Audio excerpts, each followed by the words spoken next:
hosting the inaugural Charlotte Maxeke African Women Leadership Awards, and there she is on stage. Let's take you live to this event in Sandton tonight.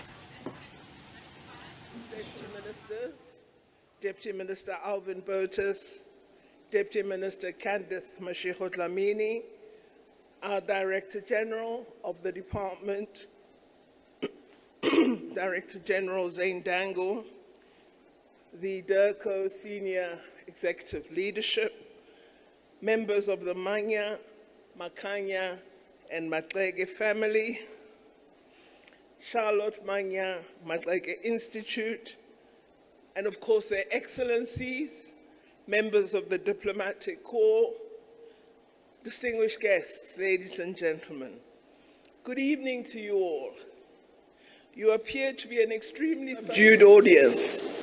I'm not sure why, because we're here for celebration, but thank you for gracing us with your presence at this very important occasion for us, an occasion at which we would like to recognize and honor exceptional African women whose achievements, mentorship, leadership, influence, and contributions have advanced Africa's development in various sectors of society. Tonight's awards will also recognize exceptional contributions to the advancement of gender equality and women's empowerment. Many of the heroes of our liberation movement are gallant women whose stories are often not told or acknowledged for their contribution.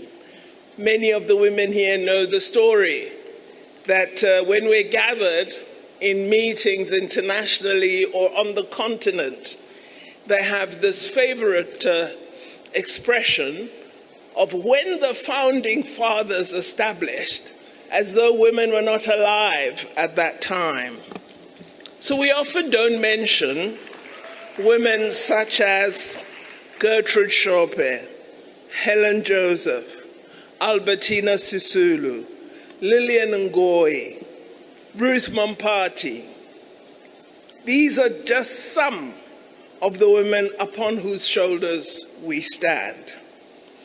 Me Charlotte Manya Maxeke, whose legacy we have chosen to honor each year at an awards dinner such as this inaugural one, was born 152 years ago and is often considered the mother of Black freedom and a pioneer of women's education and emancipation.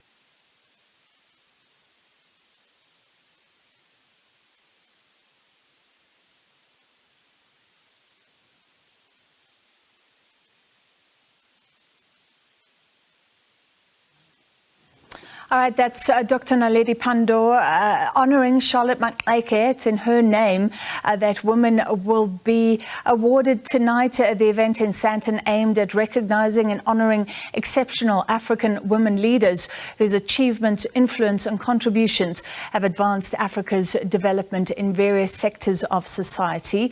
The awards, the Women's Awards, will also recognize any contribution to the advancement of gender equality and women's empowerment. Let's see if we can hear the Minister now.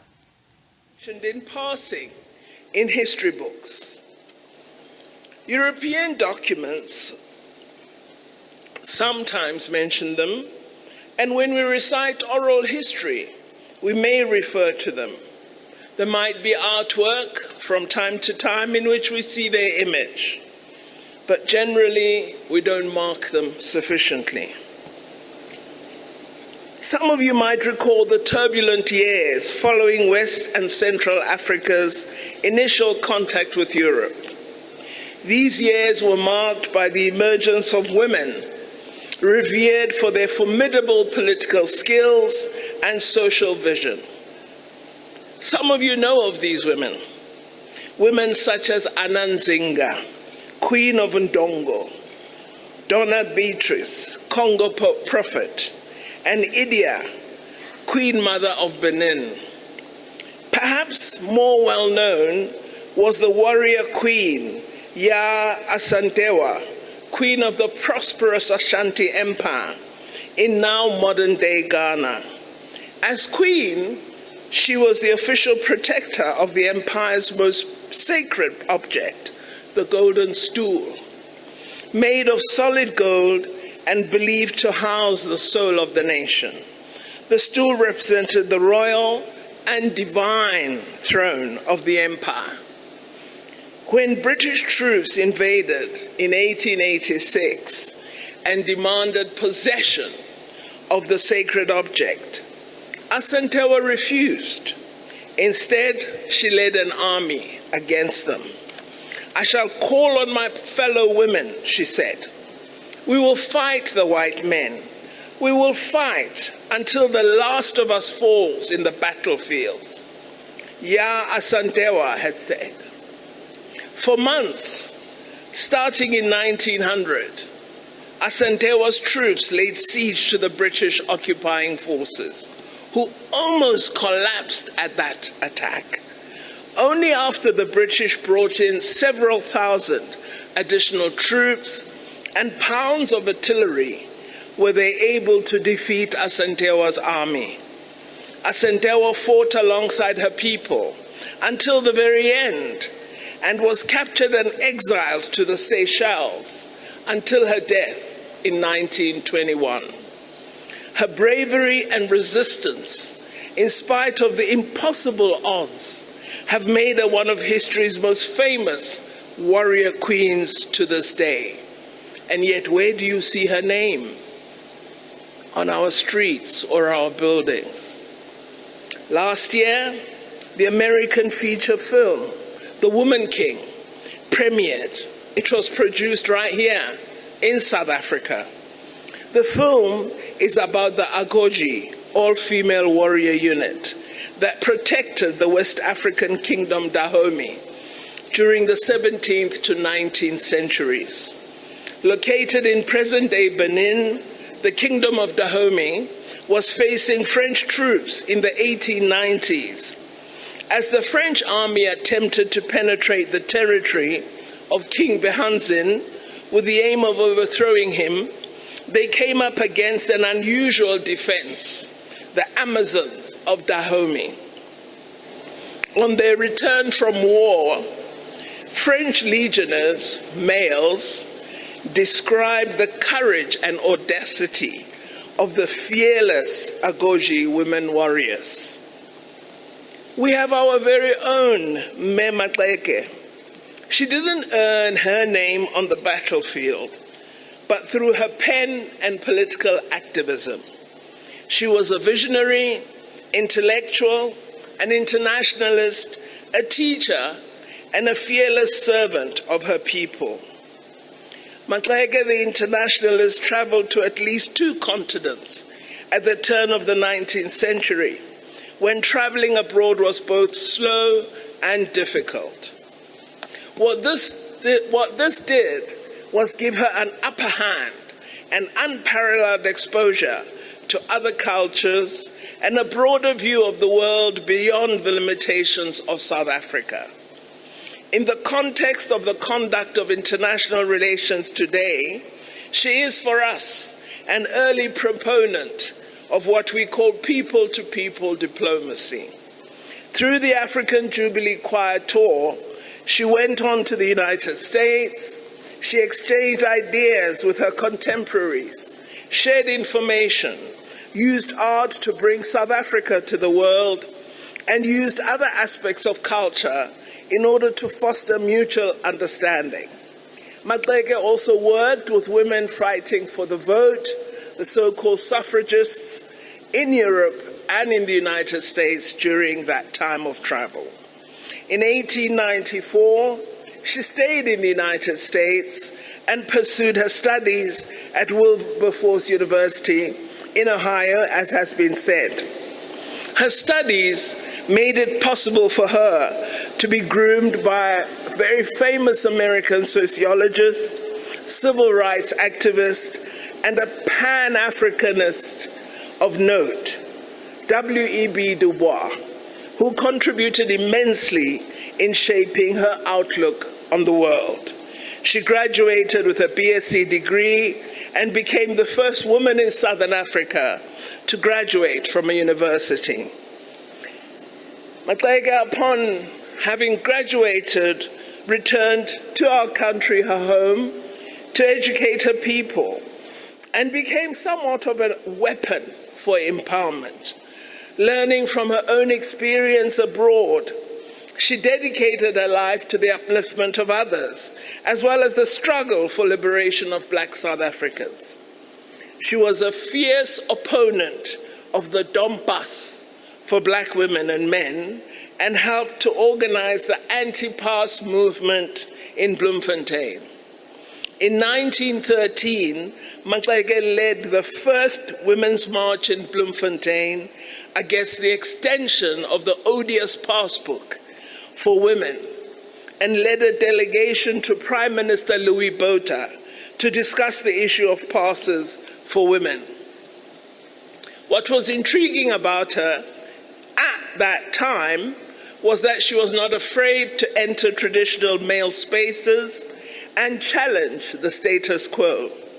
She was the only woman in the room at the founding meeting of the South African Native National Congress, what we know today as the African National Congress, or ANC, at the Methodist Church in Vryhoek in Bloemfontein on the 8th of January 1912. She sat quietly while the men discussed whether she could remain in the meeting, despite being much more intellectually advanced than all the men who were discussing her. In 1918, she co-founded the Bantu Women's League and became its first president, later creating much noise of public opinion against the disgusting practice of medical inspection of Black women before they could enter domestic service. She was also involved in protests on the Witwatersrand about low wages for women, and participated in the formation of the Industrial and Commercial Workers Union in 1920. Now, all of us sitting here, if we are workers, we all believe we work very hard. And at the end of the day, we are really exhausted. But we don't form trade unions. We don't fight for women's rights. We don't march in the streets. We don't uplift others. And yet we work really hard and we are really tired. Maxeke saw education for Africans as a vehicle to liberation. She was asked by the then Ministry of Education, the colonial Ministry of South Africa, to testify before several government commissions in Johannesburg on matters concerning African education. So even those who were antagonistic to her recognized her qualities and sought her intellectual contribution. She taught at a primary and secondary school she co-founded called Wilberforce Institute in Everton in the Vaal. And can you believe that institute still exists today? So, for us in Durko and for many in South Africa, Maxeke is the embodiment of what an empowered woman can achieve for her people. And she's an excellent example of what education can do for a girl child in Africa and elsewhere in the world. Maxeke was a social worker and a welfare officer, and served her people without funds and often for no pay whatsoever. Her opinions and recommendations were often sought by the government, and in many cases, she fought for young Black offenders and succeeded in getting them suspended sentences and access to schooling. She eventually, just listen to this woman, she eventually set up an employment agency for Africans in Johannesburg and worked to help young people who came into conflict with the law to obtain education and skills. All that she does is cause you to ask, what am I doing with my life? While being the first black woman in the many spaces she operated in, she understood that for meaningful representation of women, she needed to rally other women to amplify their voices in the struggle for gender equality. We salute the ethos that Charlotte Maxeke stood for, of human solidarity, of compassion, of sacrifice for the common good, as well as her people-centered approach to development and self-reliance. So to honor the legacy of this trailblazer, as DIRCO, we have developed a bold, transformative, and concrete program that will anchor South Africa's contribution to the UN Women Global Accelerated Plan for Gender Equality. Our program is called the Charlotte Maxeke African Women's Economic Justice and Rights Initiative, which we launched in 2021. Our initiative is being implemented through 6 flagship programs aimed at making a real impact on gender equality and women's empowerment. We recognize that while a great deal of efforts have gone towards safeguarding the civil and political rights of women, the economic rights of women and girls have largely been neglected. Through implementation of this initiative, South Africa seeks to mobilize the global community to support women's leadership across all the action coalitions of the UN Generation Equality Forum. The focus we've chosen is on economic justice and rights through education, training, and mentorship for women and youth, as well as through creating opportunities in economic participation, networking, diplomacy, and trade. One program of our DIRCO initiative is the training of women leaders from various sectors of society on conflict resolution, mediation, and negotiation. The graduates of this program then joined the Gertrude Shope Women Mediators Network, moving from the premise that peace is a precursor to development. We believe it's pivotal that DIRCO complements its implementation of the Women, Peace and Security agenda with a program that is aimed at the economic empowerment of women. So we don't just want to say women should be involved in peace, negotiations, in post-conflict reconstruction. We also believe women must be economically empowered. We believe we can all learn important lessons from the life of Charlotte Maxeke. And I wish to remind you or recall her wise words when she said to her compatriots, women who were working closely with her. She said, and I quote, "This work is not for yourself. Kill that spirit of self and do not live above your people but with them. If you rise, bring someone with you," close quotes. I also want to remind you of the words of another great woman who strived after Me Charlotte Maxeke, and that is Me Albertina Sisulu, one of the most wonderful, humble, dignified leaders we've ever had in our country. She said, and I quote, "We are each required to walk our own road and then stop, assess what we have learned, and share it with others. It is only in this way that the next generation can learn from those who have walked before them. We can do no more than tell our story. Then it is up to them to make of it what they will."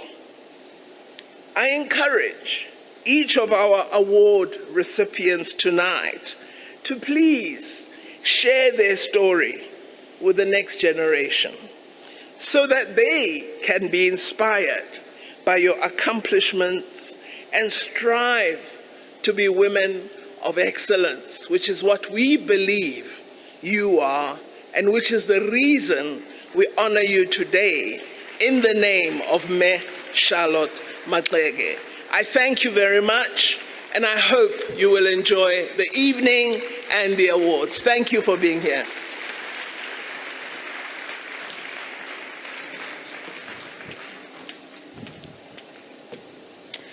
Thank you so much to our minister. That was Minister Dr. Naledi Pandor at the inaugural Charlotte Maxeke African Women Leadership Awards, talking about wonderful African women, the legacy that they have left. And tonight, more will be recognized for what they have achieved in various sectors of society. Those who push against any gender inequality also to be recognized at that award ceremony being held at the Sandton Convention Centre.